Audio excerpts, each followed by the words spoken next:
I might be now the biggest Gunther fan. Now I know that he's gonna just kill everyone. I think he's a cool guy, man. I don't. I usually side with the baddies, though. I'm a baddie guy. I want the baddies to win.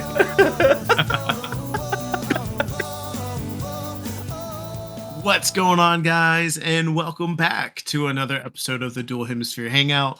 My name is Luke, and join with me each and every week, I do have my lovely co-host, Jake. Jake, my man, say hello to the people. Hello, everyone. It is almost Christmas, baby. As the time of recording, we are 5 sleeps away. And when the time you'll see this, you may, depending on where you live in the world, it may be 3 sleeps or it might be 4. It's getting exciting. My nephew is going crazy. Like he's 2, going 3. Yeah. He now understands what Santa is. Turns out Santa's now his best mate. He keeps telling me he's going to go downstairs and he's going to talk to Santa. I'm like, hello. He's very busy. He might not be able to talk. He's got to be in and out. He's like all of your friends at your little play group. He's got to go see them too. He might not have time to speak to you. I was like, no. Santa's going to sit down with me and he's going to talk to me. So what are you going to ask him then? And he was like, it was some wild stuff like, why doesn't he like trains? I was like, what do you mean?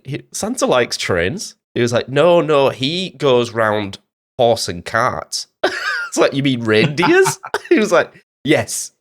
He doesn't go on trains. I want to ask him why he doesn't go on a train.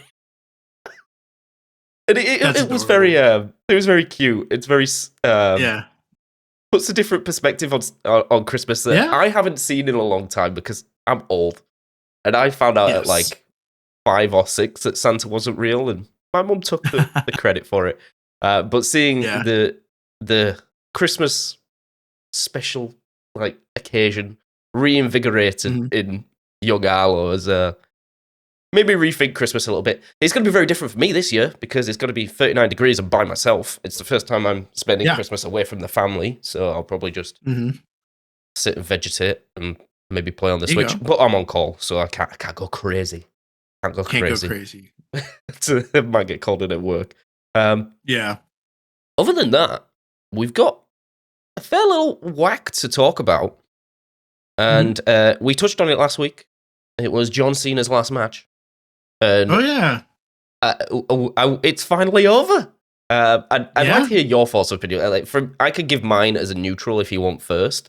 Because, like, we all know, you Nick, heavily invested in the wrestling scene. So this was a landmark occasion for you.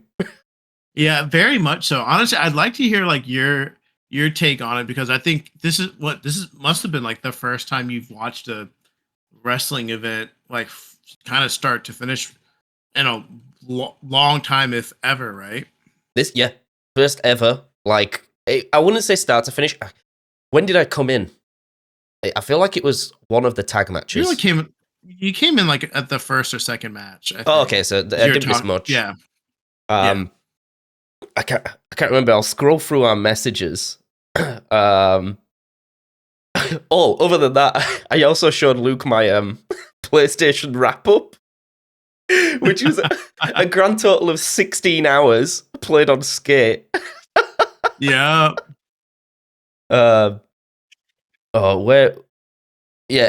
one of my messages to Luke was, that tag team was rigged as fuck, man. They were getting slapped. I can't remember who it was. Was it like...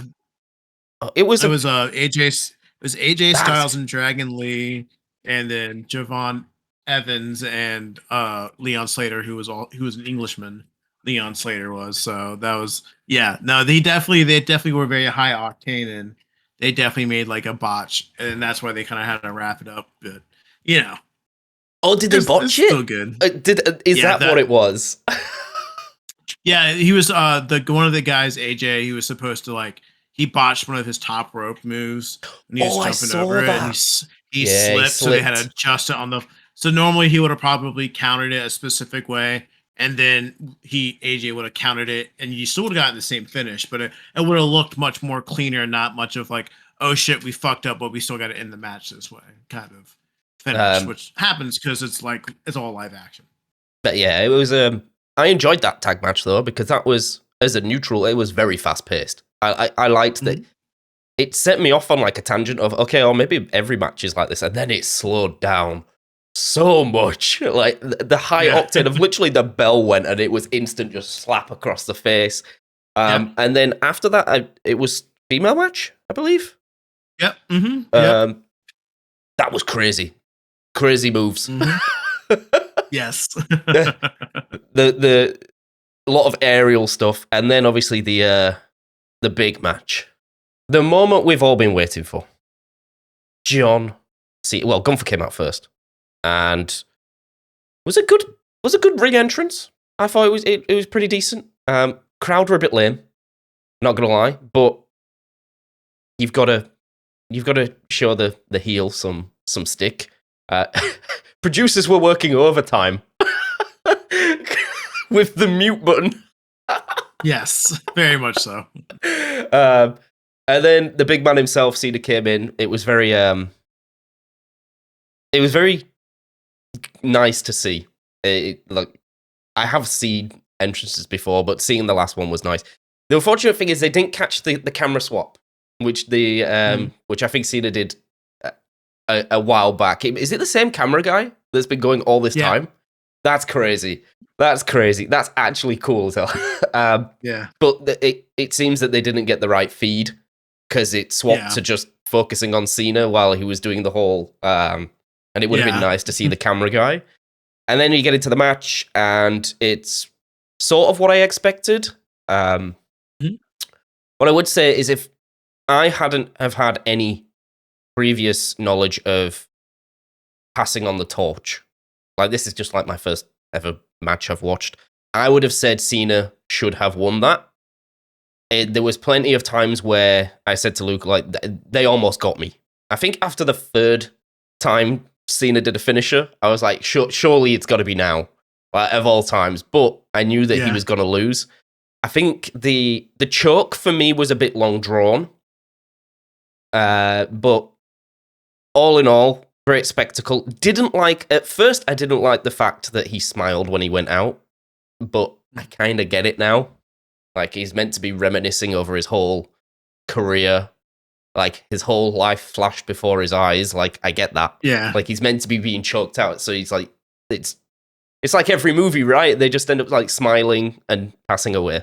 But overall, I think it was pretty good. There was a lot of sell in there, and I really enjoyed it. And as a spectacle from a neutral, I think it only did well. It did well for the neutral. Obviously, for the diehard fans, I saw a lot of discourse online. But they can't always pander to the diehard fans. They've got to pander to people like me that only tuned in because it was his last match. I can't see me tuning in. Also, it was free, which also played a big part, because I was just saying to Luke, like, it was on YouTube for me, of all things.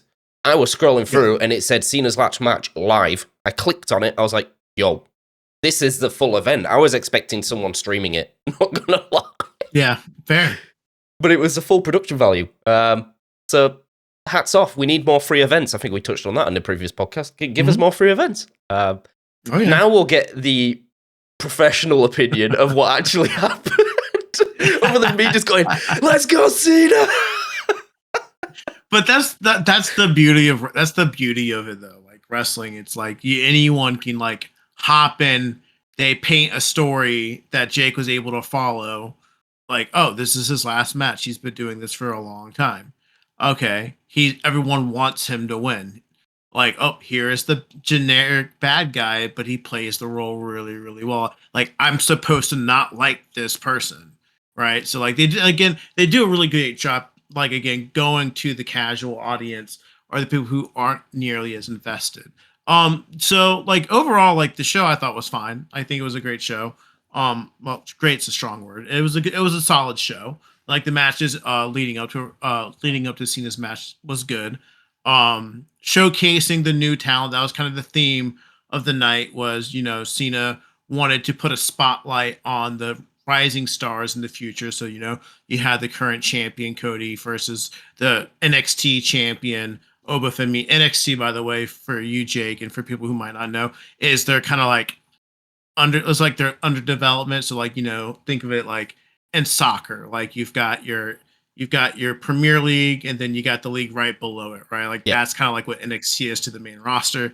So, you're seeing the top stars of NXT going up against the top stars of the main roster, which was kind of like what Cena's always been about, elevating new talent, because his whole thing is, when I'm gone, I'm gone, and there has to be someone to fill in the shoes that I'm leaving behind. And that's why he was showcasing everything. So it was a very nice thing. The match itself, I enjoyed it.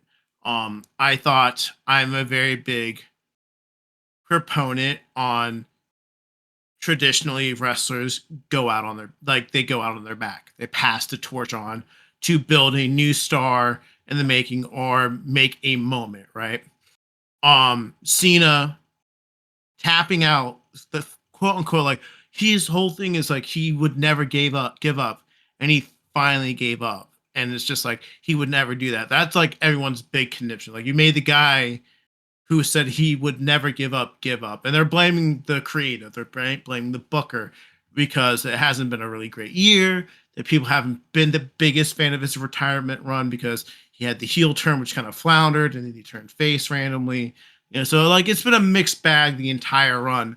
And so I think they were just like, just let him win it. Like, we don't want Gunther to win, because no one likes Gunther, because he's the bad guy, but he's also the one who always wins, because they quote unquote think he's like the favorite, which, to be fair, when you're putting in a spot where you're retiring the biggest star in the WWE since The Rock, or I would even argue like Hulk Hogan, honestly, at that point. Yeah. Like, it's big. Long lasting impact. It's a big, big deal. But I got the moment, because one thing about WWE wrestling, it is cinema at the end of the day. They are putting on a show for an audience. And Cena was saying, I'm gone. This is me, like, in a sense. He even said in the interview, like, me smiling and tapping out was me taking my last breath as this character that you've seen on the screen as John Cena. Like, he's gone. Yeah. And now you got to see the real John Cena, who's a 47-year-old man who's been doing this for 20 years and is okay with being done. Yeah. And so, like, I got that. And I got that because I've been watching wrestling for a very, very long time. And I knew he was going to do that, because what it did in return was make Gunther the most hated person on the planet that moment in time. He needed security to even walk out of that building. And mind you, this is a fake sport. Like, it's predetermined. Like, and he needed security because people are so passionate. But that's what it was about. Cena's like, he's going to get so much heat, and now I'm giving this to him. So now he will be the bad guy that everyone hates, which means there's going to have to be eventually the good guy that takes him down, which is not only going to build Gunther up as the bad guy for a long time, but it's going to build up that guy who finally does beat the big bad and make them the next. Do you reckon he's going to go on, like, is Gunther going to be like, is he going to go on the run? Like, he's going to be the next undefeated, like, I'm not going to say Undertaker, but, like, a streak like that where it just goes on for like 2-3 years of no one beating him. I think he's going to be known as the guy who retires all the old guys.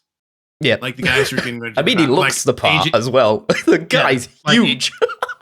Yeah, I mean, like, AJ Styles is going to probably retire in the next year or so. CM Punk's probably going to retire in the next year or two. They're probably going to book him as the quote-unquote legend killer that makes everyone lose to him. Again, being that big bad. Yeah, and the reactions, I mean, I get it. I think people are very, very vocal in the stance. Like, if you're going to go see John Cena's last match, like you probably want Cena to win. You're not going to be happy that he lost his last match if you're paying money to see that last match. I think it was a little bit ridiculous that they took a personal vendetta against certain people, booing them, saying "F you," kind of ruining the tender moment of them reflecting in the ring and Cena, passing on. The crowd definitely, I felt like, ruined that moment. But they're paying their Thousands of hard-earned money to dollars. voice their opinions. So be it. But I thought it was a perfect ending for John Cena. I thought it told a good story. It did the right thing in the business of building, since he's not wrestling anymore, building up a new bad guy who came out on Monday and could not say a single word because he was getting booed out of the building. Like that's what, crazy. as a wrestler, as a bad guy, that's what you want. That's what people pay to see. People want to see Gunther lose.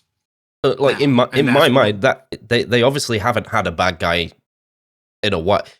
To turn John Cena into the bad guy, to me as a neutral, shows like a bit of desperation of the fact that you don't actually have someone that can fill that role. So you just need to pick someone that's going to cause shock value. They really haven't had a true bad guy like in a long time. Like arguably, you could say Roman Reigns' hold over the championship, which he held for well over almost bordering on 2,000 days. That's crazy. Not too that, like over 1,500 days as champion, holding the title for damn near 4 years in the process. Is like he was the quote unquote bad guy that Cody, who's the current like number one guy in the company, overthrew to become the top guy. So like that's just how wrestling works. There's always going to be a big bad, and his job is to create the next top guy, or whoever beats him is going to get that push to be, all right, you're the guy now. You're the face. You're the chosen one. You're the one all the kids are going to buy their merchandise for, right? You're going to be the ones doing the meet and greets and the signing the toys and doing the make-a-wishes. Like you're going to be the one. You're going to be the Cena, of the generation. Or we're trusting you to see if you can be John Cena. But again, there'll never be another John Cena ever. He was like, he transcended the amazing sport. There's not many times where the athlete transcends the sport they're doing, and it was exactly, his scope was unreal. Anyone that doesn't watch wrestling knows who he is.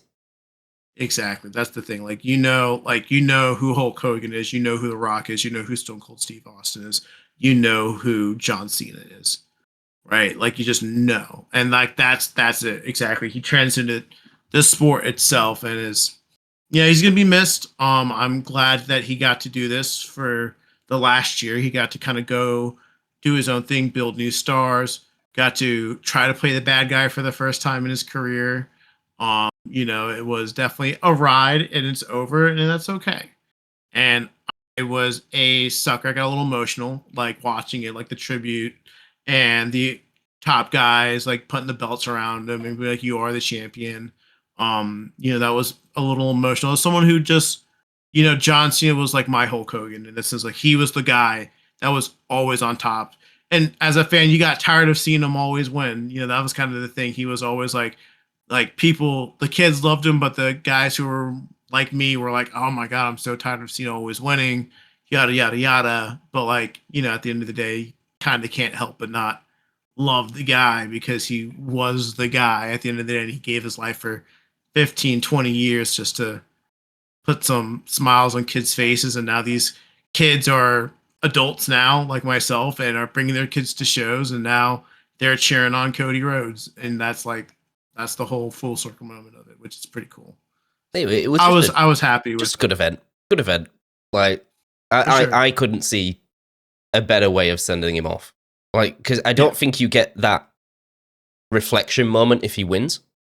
Where they tell him to look up at the screen and the whole presentation comes out and the whole like you said, all the old guys coming around the ring.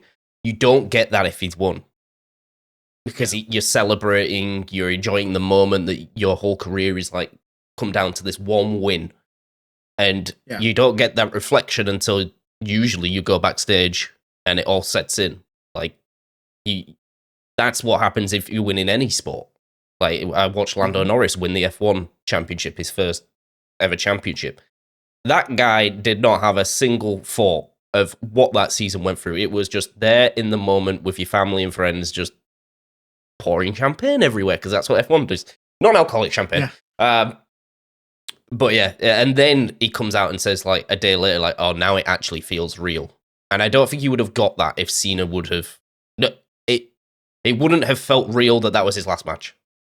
So yeah. I think, from a storytelling perspective, from just one event, very good. I'd have given it like a 9 out of 10. I thoroughly enjoyed it. Would it cause me to watch again? I don't know. Because like I don't have an investment to watch, other than maybe I might be now the biggest Gunther fan.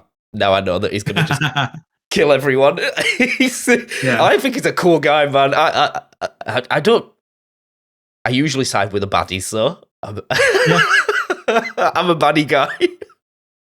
I want the baddies to win. But no, great event, and that's what started off technically the week. Man and Luke's week start on Sundays, and then my week transcended into hell, because I have stuff to tell you, Luke. So we had a power cut. There was a huge storm on Sunday. And we didn't cap a lot of it. We caught about 5 minutes of rain, but I have a couple people at work that live south of the river. Their house has flooded. It was crazy. It was just one big fuck off cloud with so much rain in it, and it was just like a spot, and it just moved its way over Perth and just drowned everyone in its path. So we had a power cut, and I was like, right, fine. And we've got a smart house, so all the fucking light bulbs go, and but one of them died. One hue bulb died, and this becomes very pinnacle in the story of my last week, because if I'm not gonna lie, if I hadn't have found out how to fix it, I wouldn't be speaking to you right now, because the internet has been dropping out every fucking minute the past week. So I've been on the phone to like my ISP, going like, something's wrong. Like, my internet is so unstable. The speeds are fine. The generic like network, they call it NBN here, which is like National Broadband Network or whatever. There is no problems anywhere else. No, my neighbors don't have issues, but mine is dropping out like every 5 minutes, and it takes me to go up to the router, press the reset button, bring it back online. So I was like looking at my router settings. I was like, okay, let's go into the logs and see is anything happening. And I can't see any like error logs. What is going on? Turns out, one savior from Reddit. So it was one guy from Reddit. 5 years ago, with the one specific problem that my savior from Reddit goes, oh, I had this issue. Turns out it was one of my smart bulbs trying to reconnect constantly that was overpacketing my my router. I was like, oh. And then the quote unquote the light bulb moment hit. I was like, yeah. So I went into my home settings. I was like, there at the very bottom, the one dead bulb that says unable to connect. And it's taken me like 5 days. And then the moment I delete this bulb out of my home, the internet comes back to life.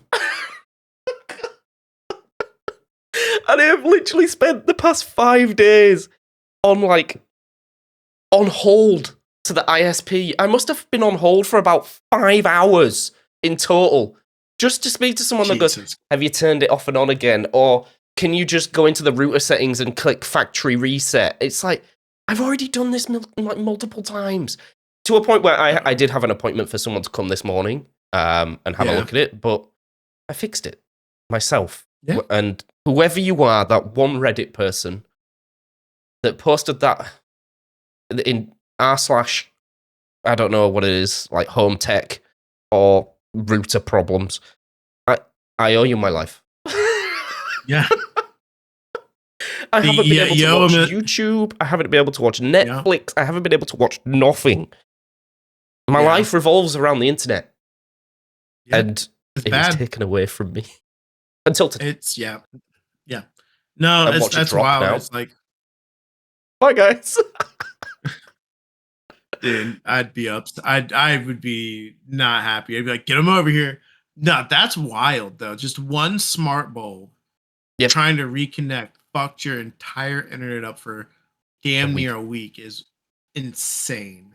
That is wild. Like, and it was in the spare bedroom as well, like, so I didn't know it wasn't working.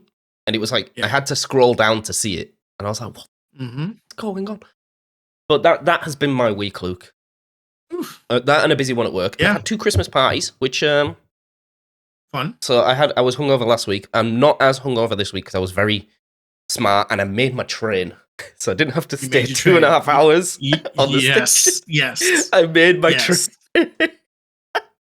Yes, 1,000%. That's good. So it's been an eventful week, and one that I don't want to relive because it reminded me of when we first moved here, and we had no internet for 2.5 weeks, even though I was paying for it because they hadn't connected it on the box. You know, the box outside on the road. Pardon me. They were adamant that they'd done it, and I was like, no, you haven't. I still don't have internet.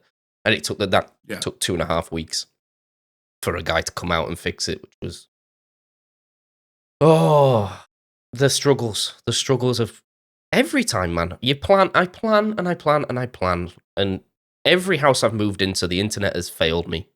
Like in my first house in Manchester, when Scarlet and Violet first came out, and I wanted to stream it, I was I booked Vodafone to come in, and I was told my internet was active 2 weeks before we moved in because we had the house. I remember this. Turns out it's not going to be active, and it won't be active until someone comes out and fixes it. I was like, when's that? They were like, 2 weeks. I was like, I can't afford 2 weeks. So then I had to go back to the old house and sleep on an air mattress and stream from the old house. Yeah. And then when I moved here, again, 2 weeks, told the internet was active, went there, internet not active. Yep. And then here. In fact, no, moving here was fine. It was activated straight away and we were in. That's good. But this is the first time I've had like actual internet issues. But we're back, and I've somehow managed to reconfigure the network so I actually get my full download speed through Ethernet, which is amazing. Because I thought these my house cables were not Cat 6 or Cat 5. Turns out they are. So I might be able to upgrade the internet if I want to, but don't know if I can be bothered paying the extra $15 a month or whatever it is to get 1,000 1,000 down and 100 up. I don't use the internet enough. No, not for 1,000 or The up is always nice, but the 1,000 down is you're never gonna use that. No. No one ever. You don't need to download Red Dead Redemption in 30 minutes. It's okay. You can wait. And then I played No Mega Dimension. Nor did Luke. Nope. Nope. Well, I feel like I guess we can address why we have not been able to get into Mega Dimension, and it is no fault of the game. It's kind of the fault of the game. The game, the DLC is a true like sequel to the main story. Like you have to be like you need to do like everything in the main story to be even remotely ready for this DLC. I'm talking all the side quests need to be completed because you're going to get even more side quests, and the map is going to be horrendous. Your Pokemon need to be all your team. You're going to need to have at least 10 to 20 level 100 Pokemon. If you really want to effectively shiny hunt, you want to have the shiny charm, and like, to be fair, me and Jake beat this game and then we put it down like we do with a lot of Pokemon games that we don't do. We'll praise the living shit out of it. And we're like, this was a great experience. Come back to it when it's time for the DLC. And unlike all the other previous DLC, it's you need to like really beat the game. And so we've been playing catch up this week, and we went to sit down and we're like, we're gonna talk about it. And it's like I was like, Jake, I'm gonna be honest with you. I've been playing. I haven't been able to do jack shit. Jake's like, I've done like 2 things. Yeah, I've played 7 hours. I think so too. I've been putting in about 2 hours a night for the last 4 to 5 days. So like it's just I've been doing the ZA battle. I've been doing the unlimited ZA Royale. I've been doing side quests mainly, grinding up mega stones, going into the very short 1-star dimensions that you unlock after doing like the first like prologue mission, trying to get more mega stones and stuff like that. Just trying to like just at least get a full team of 6 at least at level 100, so I'm not getting like one shotted by a pack of Mankey like I did when they were doing the intro mission. They were like level 130. I'm sitting out my level 75 Heracross, and I'm like, and there's 7 of them attacking me at once. I'm like, yo, what the fuck? I was not prepared for that. Did you? I almost wiped. I almost wiped to those. I think I wiped. I think I wiped, or I just barely had one mon left. Yeah, like it was a close call. I don't remember looking at my roommate and being like, "I'm about to lose. I haven't lost like hardly at all in this game. Like I'm about to get wiped." But so that's why no mega. We're not gonna be talking about no mega dimension because me and Jake were vastly underprepared for this. So, but outside of that, you will have seen a couple of new megas, haven't you? Like in the story. Yeah, I know you've taken a sneak peek. What did you think of Supreme Emo Absol? It's pretty good. I was like, that's what the mega should have looked like. Not this evangelical thing. The devil. That's what I wanted. Yeah. And when that thing popped out, I was like, holy moly, that's cool. Mm-hmm. Oh yeah, I was I'm very excited. Well, I'm very excited to see all the ones I've already seen, because I was like, I guess we're gonna talk about it, so let me at least know what the new megas are. And so I kind of spoiled it for myself. But I'm very excited to see those megas. But yeah, I saw the Mega Absol Z, and I was sitting there like, good job. I approve. Perfect. Yep. Everything needs a Z. Everyone needs a new Mega Z. Like if this is what we're gonna get. But yeah, I mean that's what I've been honestly like outside of just work. Work's been work, nothing too crazy. I've been coming home and putting some hours into ZA. I've been playing with the dog. I've been working. Like it's just we're in that grind. Like I said, like I've got 2 more days before we go on holiday break for like a week and a half, and the numbers are just it's just chill. Like it's not hectic. It's just very, very chill. Work was a little hectic. I will say though, today specifically was a little crazy. I won't lie. Today was a little crazy. So I unfortunately had a family member pass away about 2 weeks ago, and I was going to a funeral today. So I was like, I was working my shift because I'm like, I can work and like go to this funeral for a couple of hours and stuff like that. In the middle of it, we do what we call Foodie Fridays, the air quotes, because I think it's kind of cringe to call it Foodie Friday, but like it's whatever, But we were doing a baked potato bar on top of making the school lunch, which I was doing today because we didn't have our cook wasn't there, so I was doing the lunch.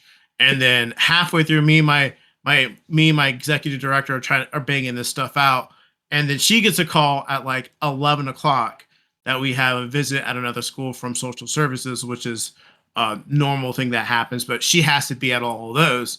And I'm like, yo, you cannot leave me right now because I'm about to leave in 30 minutes and this shit's gotta get done. And so it was a whole scramble. Like I'm like talking like I'm making freaking beef goulash. I've got that. I'm serving that up, and then I'm wrapping up potatoes to throw in the oven. I'm putting mac and cheese together, and I literally like I gotta go. And I dip. My kitchen's a disaster. I'm walking around in a 3-piece suit, and people are like, "Oh, why are you all dressed up?" And I'm like, "Going to a funeral." And they're like, "Oh, I'm so sorry." I'm like, "It's fine. I'm leaving. Don't let the school burn down. Bye." But it was a little bit intense, and then I came back, and I'm like, everyone's like, "Oh, it's fine." Da, da, da, da, da. And I'm like, bro, I was stressing. So I'm like, dude, this has got to get. I was stressing. I was like, this stuff's got to get done. Luke was doing Overcooked too in real life. Bro, that's like, if that's anything like Overcooked, count me out. I will never play that game. I'm good on that. I've done the real life shit. I'm good. But no, but besides that, it's been a chill week. It's like, it's been cold here. I got down to 0 degrees not yesterday, on Monday due to wind chill.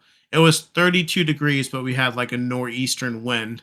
and it brought the temperature down to 0 degrees Fahrenheit, which is like I've never felt that before in a really long time. Because I was in Florida for a year and a half.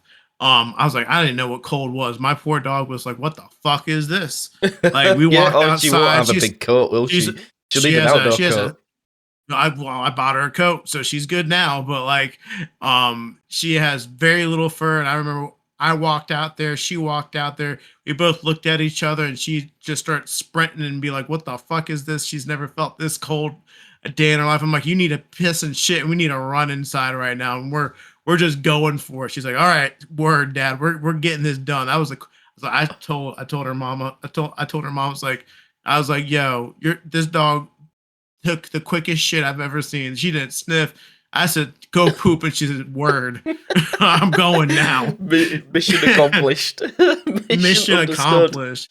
Well, I mean, man. Like it's like 2 a.m. and I'm like, bro, it's like frigid. I'm walking on like on a. She's got bare paws. And I bet that shit didn't feel good either. So yeah, it was wild. I was like, this dog is a southern dog. This dog is not used to the northern freezes that she's going to be getting for the rest of her life. But is she going up with you to did you say you're going to New York for Christmas? No, I'm dropping her off to her mom. Her mom's up in Northern Virginia, so I've been watching her for the last couple weeks. And so yeah, I'm gonna drop her off, and then I'm gonna go spend some time, and she's gonna hopefully have some elongated stay with her mother, because her mom definitely misses her very much, and I feel like every time I have her, she like grows, and whenever she has her, she does not grow. So I'm like, she's not feeding like you, Luke. I'm not having the beef goulash or the potatoes. To be fair, I've been pretty bad. She'd be looking at me sometimes. I'll look at her. I'm like, your mother would be upset with me if I did this, but she ain't here right now. Yay! I'm like, you want a chicken patty too? I got you. You can have a chicken patty. But yeah, no, Christmas is exciting though. I'm going up to upstate New York. I'm driving. I'm not flying. I won't ever do that again. I don't know if you guys have heard the story of the COVID flight from fucking hell. That was rough. I was one of the last times I went out there for the holidays. It was prime COVID season. Well, it's not prime. I guess it was prime COVID season. Yeah, it definitely was. Like, it was like into 2020. I went up there, and flying up there was fine. I grabbed my 2 nieces and my nephew, flew up there just fine. On the flight back, mind you, it snowed 12 inches that morning. I swear to God, I had 8 flights cancel, get delayed on me. Like, it was awful, to the point like I wanted to get on a flight. Got on a flight in Albany. It was supposed to go from Albany to Detroit to DC to Norfolk, which is where my local airport is. Got on the flight to Detroit in the air. They canceled the flight, the connecting flight to DC, and they weren't gonna have any availabilities. So I slept on that airport floor in Detroit. And in the morning, the flight, I finally reconnected, and I was getting ready to line up to get it, and they canceled that flight at like 5 a.m, and there wasn't going to be another one until the following day. And I remember walking up to the people, and I was just like, I need to get to Virginia. What fucking airport can I get into? And I ended up finding a flight to Richmond. And then I was just so done with it all. And then mind you, the snow followed me, and it snowed like 8 inches there. The roads weren't paved, so I couldn't rent a car. And because the rentals were down. So I was so fed up that I paid a $300 Uber to take me from Richmond back to Virginia Beach, because I was just fed up. I was like, I don't care how much money it's gonna cost me. Like, get me the fuck home. This has been hell. I was the worst, probably like the worst 48 hours of my life, and like up to that point in time. Like it was not. It was God. It was. I'm getting bad flashbacks even talking about it. Can't You know, when you say talk I've had it, like that rough. bad of travel like things with planes at least. Like I've never had it where I don't think I've actually had a flight cancel on me. I've had a couple where the layover is very, very short. Like we're running to the next plane and you're on. Mm-hmm. But I can't say I've had an experience like that where an airline has like flat out cancelled the flight. I have missed a couple of cancellations like by a thread. Like I've seen them come up on the board and somehow mine's still going. You know that moment where you're praying and you see it coming down the board. It's like cancelled, cancelled, cancelled, cancelled, and yours it still says on time. And you sat there, come on, baby. Yeah. And I've made it. I've always made it.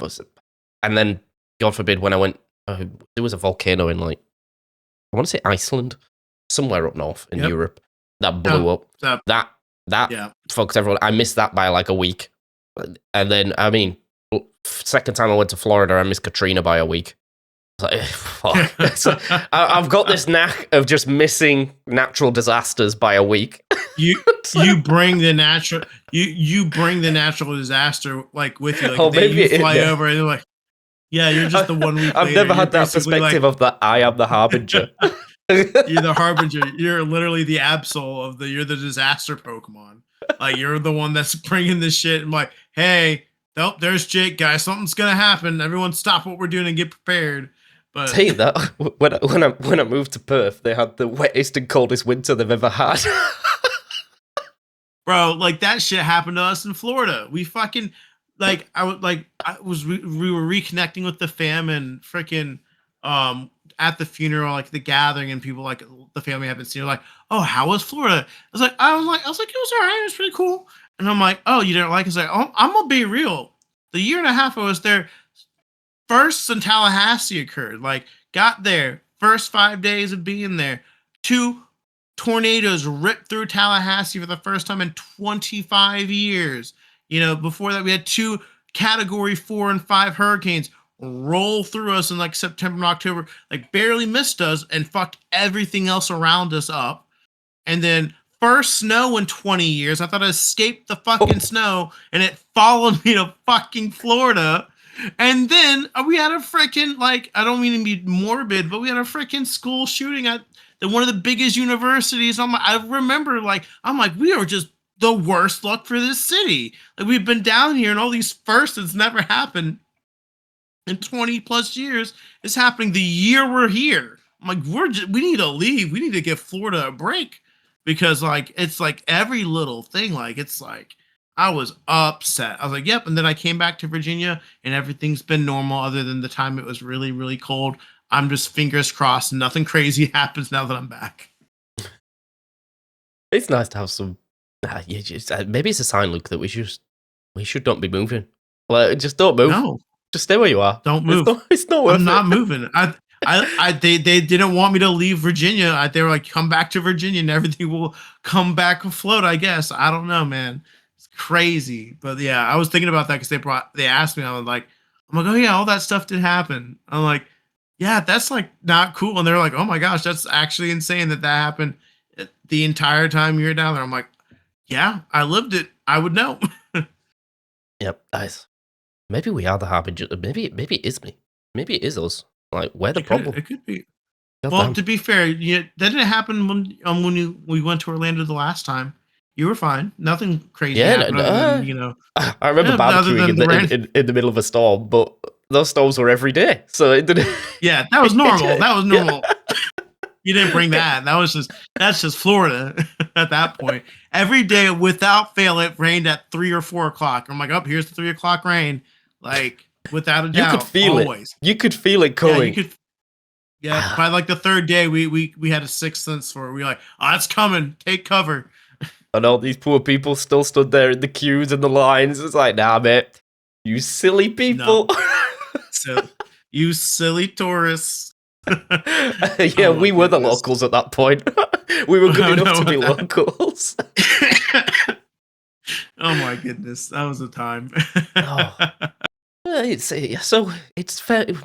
fairly tame, I guess. Fairly tame. Yeah, it's been a pretty chill week. I mean, I was gonna say, like, sometimes you just have those weeks where like nothing happens, and that's okay. I mean, we're living in first world problems. Like the biggest news of this week for Jake is his light messed up his internet for 5 days. Like, talk about a first world problem. Like, it's like that is. It's like, and that's like, sometimes you gotta find something that happened that week, and it was like, yeah, this was the big thing.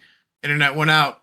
It's due to a light bulb. Pretty crazy, right? Like, yeah, it was pretty cold, but that is just like, at the end of the day, how it be sometimes. But you want those weeks though, because there's out of the 52 weeks in a year that we have, it's nice to have some weeks where like nothing happens. It's just a routine. And it's very, very nice because life can be crazy sometimes, for sure. We've had the fair wrap of things, but we'll save that for another episode. Yes, we will. We will be saving that for another. We'll be saving that for another episode, which you may or may not be getting next week. Probably, yeah. Yeah, because wonderful tie together. It's a double recording week, but you'll never know that because we're gonna change our shirts, and yep, and y'all don't listen to the entire podcast half the time anyway, so it's okay. I'm just kidding, y'all. But guys, we are going to wrap it up for this episode. Thank you guys so much for always listening and supporting us in the lovely year of 2025. If you celebrate the holidays, we obviously wish you a happy holidays. And we are very, very, very thankful for you guys, and each and every one of you guys who listened, who have listened, who shared us, who've just supported the DHH channel. We greatly appreciate it, guys. And we will see you guys very soon. Have a good one, guys. Bye-bye.